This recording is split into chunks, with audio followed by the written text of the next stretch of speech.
On Ice Hockey UK TV in association with Intermotor, joined by goalie and video coach for Great Britain, Euan King. Euan, thanks for joining us. Let's first of all just reflect on the start. A loss to Canada, the best team in the world, but you ran them close and won many plaudits. And then very tough, 24 hours later, played the second best team, Finland. Not such a great scoreline. How do the coaches reflect on the first two games? I think against Canada, we put in a very, very good performance. That turnaround's tough, that 12 o'clock to 12 o'clock, trying to get the guys to refuel and get that energy back in that they need. And when you're playing against the number one ranked team in the world, followed by the number two ranked team in the world, it's always going to be tough, and we knew that. It's all about that peak end and keeping performances and everything building towards those last two games, because that's what's gonna really matter. And I think the good thing is in both those games, guys could have quit and they didn't. And there's some teaching points we've all just been through, and hopefully as the tournament progresses, we'll get better and better. And it's all about that peak end.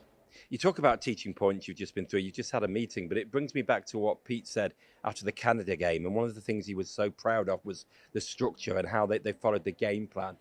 Is that something that at this level you think is probably more vital than probably lower levels? 100%. I think at this level we don't have the puck as much for a start, comparing it to last year. And the structure is key to everything, because these players are so good. You look at the rosters, you look at Connor Bedard and these guys that we're coming up against, like they play in legit hockey leagues, and they're legit hockey players, and the structure's a big equalizer as long as we stick to it and we're solid in it and take our chances when we can. And as the tournament progresses, you'll see like we've been at this level for the last 5 years, and our structure has been our biggest strength, and we have to continue to maintain that and build on it.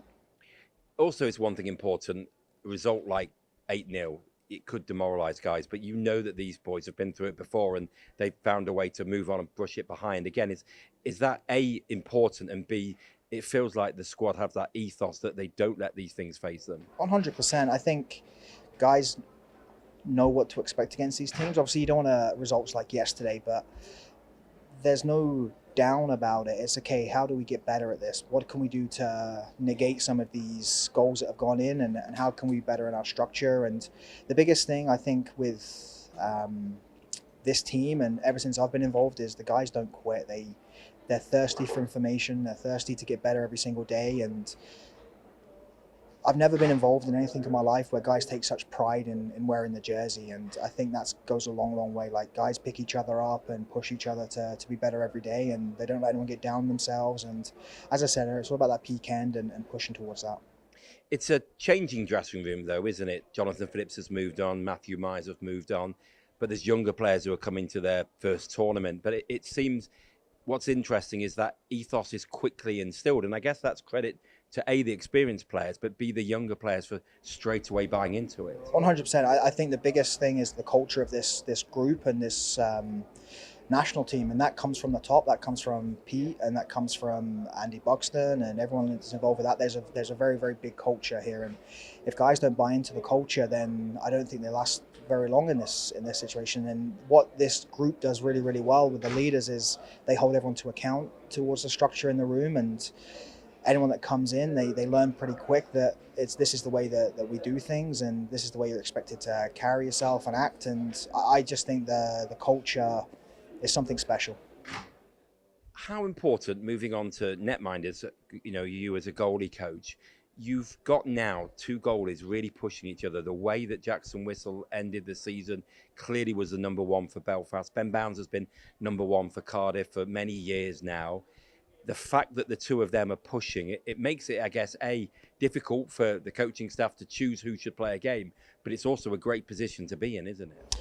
I think we have two very strong goalies who are both playing very well. They've both had great ends to the season, and in this tournament, you need two goalies that can play, because they're going to get shelled a lot, and they don't play the same style. They play slightly different styles, but they're successful at it. And as a country, I think we're lucky to have those two. And I have to say that Bryan's come in this year as our number 3. He's a young kid. He's 21.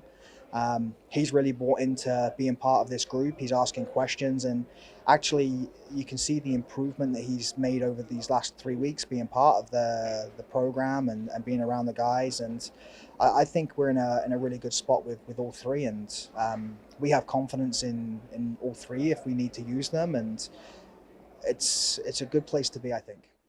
A lot of people say that the third emergency netman, as it were, is a thankless task because you don't get to play, you don't get to go on the bench, you only get to practice. But in many ways, I mean, you know, Lucas Bryan in a decade could be GB's starting netminder. You just don't know. So how crucial do you think it is that at this early stage he's knowing what it's all about? 100%. And you have to remember that Lucas played 22 games this year for Dundee, and he stood on his head against Fife to get them into the playoffs, and we played against them in the playoffs, and I thought he was great over the 2 games, and he's still learning the game at this level. It's his first year playing professional hockey, and he's 21, and I think the future is very, very bright for him, and the way he carries himself, the way he conducts himself, I think is exceptional.